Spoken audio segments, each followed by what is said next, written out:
Oh man, I have so much to say about this topic. There is so much going on for the Portland Trail Blazers and for the future of the New Orleans Pelicans. We discussed this topic at length on the Laced Up podcast with myself, Mike Korzemba, and Get Like Hoop, all yelling at each other for a solid 20 minutes in regards to this topic. You can check it out either in the description down below or at the end of this video. I'll have a video linking it to the end screen, or you can just follow us on Spotify and Apple Podcasts. But it's a must-see episode if you want to get a longer analysis of this trade. Of course, we're also giving away a subscriber that turns on our notifications on this channel $500, and we're also giving away a follower on Instagram $500 as well. Now that we get all that out of the way, cue the intro.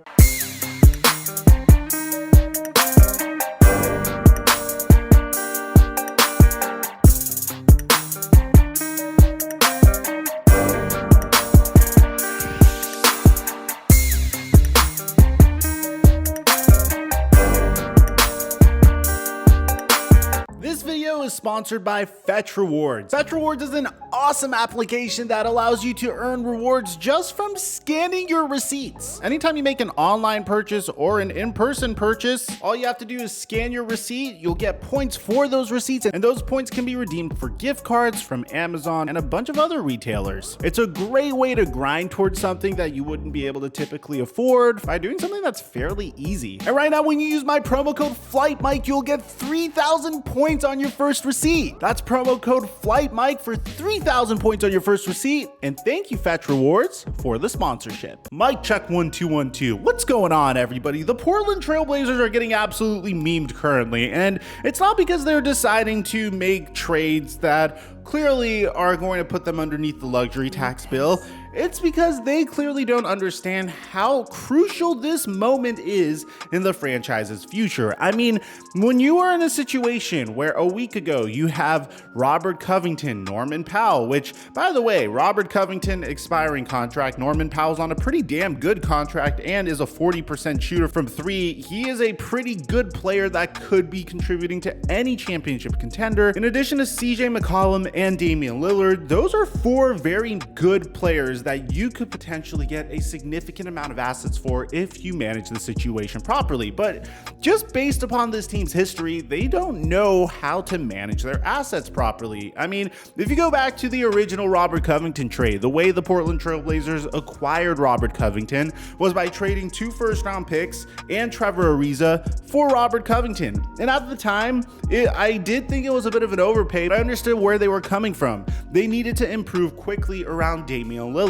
and Robert Covington was seen as the ideal 3-and-D type player, one of the few players who have had a positive defensive box plus minus throughout his entire career. That's very rare to find in today's NBA. Now, last year, if you recall, the Portland Trail Blazers they didn't even trade. They got robbed of Gary Trent Jr. and Rodney Hood as they traded Gary Trent Jr. and Rodney Hood for Norman Powell. Now, all that the Portland Trail Blazers have to show for those two trades is Keon Johnson, which, no offense, he might be good. He hasn't put together an admirable body of work so far to the point where you trade what you traded for him. Justice Winslow, and a few months of Eric Bledsoe.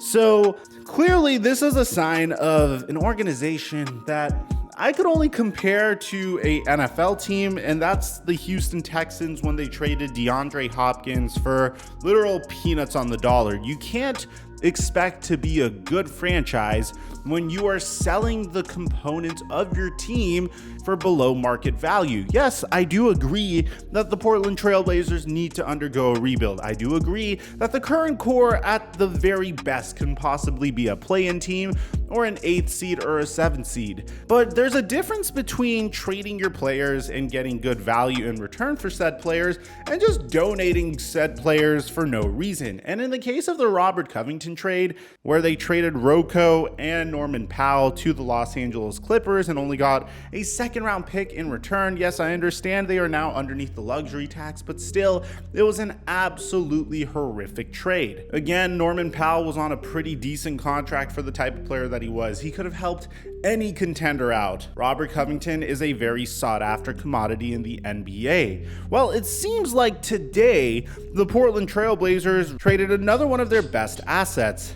The Portland Trail Blazers and New Orleans Pelicans have agreed upon a trade. CJ McCollum, Larry Nance Jr., and Tony Snell are on the way to the Pelicans, sources tell ESPN.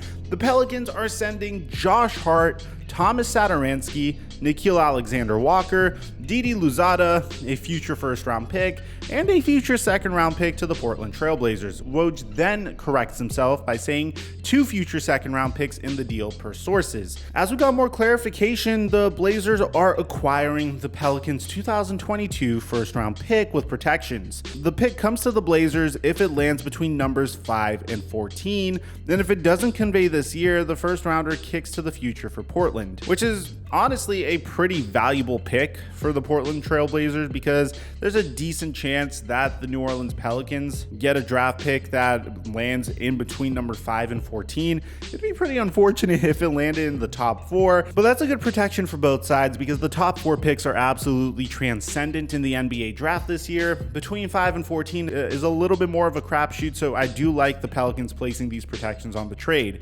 So to summarize, the full trade per sources is the Blazers get Josh Hart, Thomas Satoransky, Nickeil Alexander-Walker, Didi Louzada, a 2022 protected first-round pick, 2 second-round picks.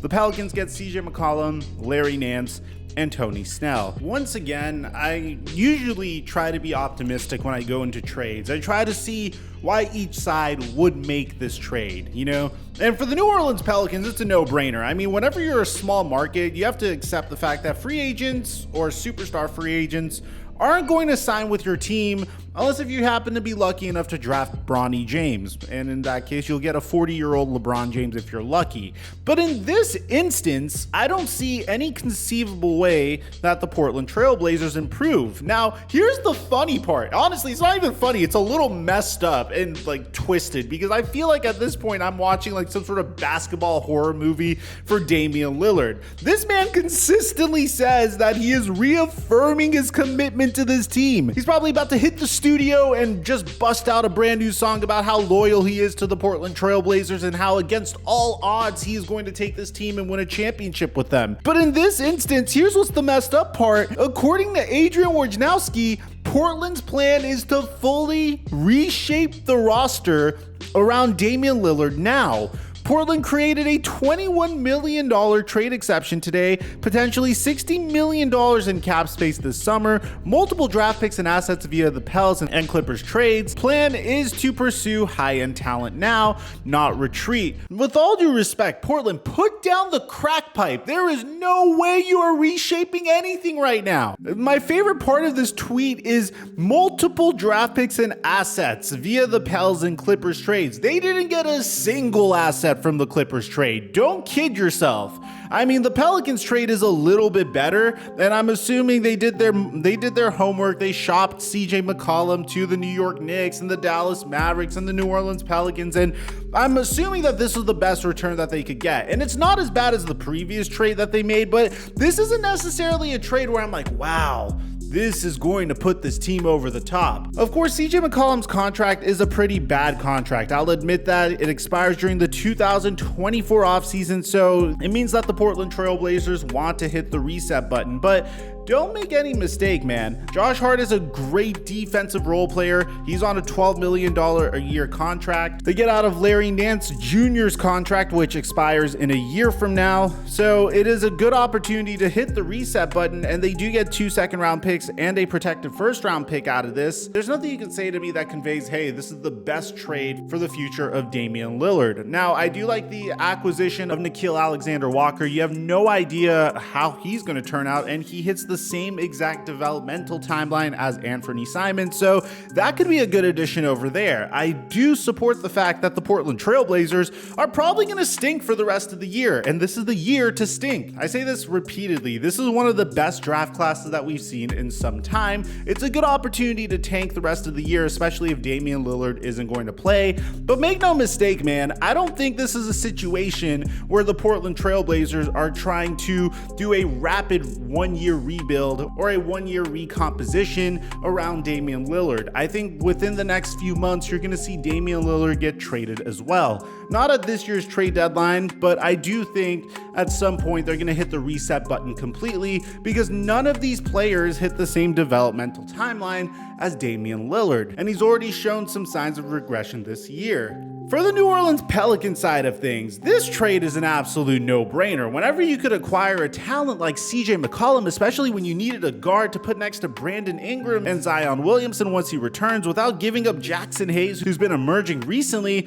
you absolutely go out and do it. I like the composition of this New Orleans Pelicans team. They do have the necessary precautions in place in the event that their draft pick gets so bad that they end up becoming one of the top 4 picks in the NBA draft. It would stink if they become so bad that they become like the 5th pick in the NBA draft and they have to give it over to the Portland Trail Blazers. But regardless, I think this is a very nice risk to take. The contracts all expire at the same time for the most part, at least McCollum and Larry Nance Jr. You weren't going to get any free agents to come and play with Zion, who's been injury prone so far, and Brandon Ingram. You need to do whatever it takes to build yourself some positive momentum. And I think when this team's fully healthy, they could be a 4th or maybe even a 5 seed in the West, which has been significantly weaker this year than in years past. Now, I'm not saying this year, but in the future. Let me know what you guys think in the comment section down below, what you guys think about this trade, man. Aside from that, I'm your boy Mike. I'm dropping our mic until our next upload.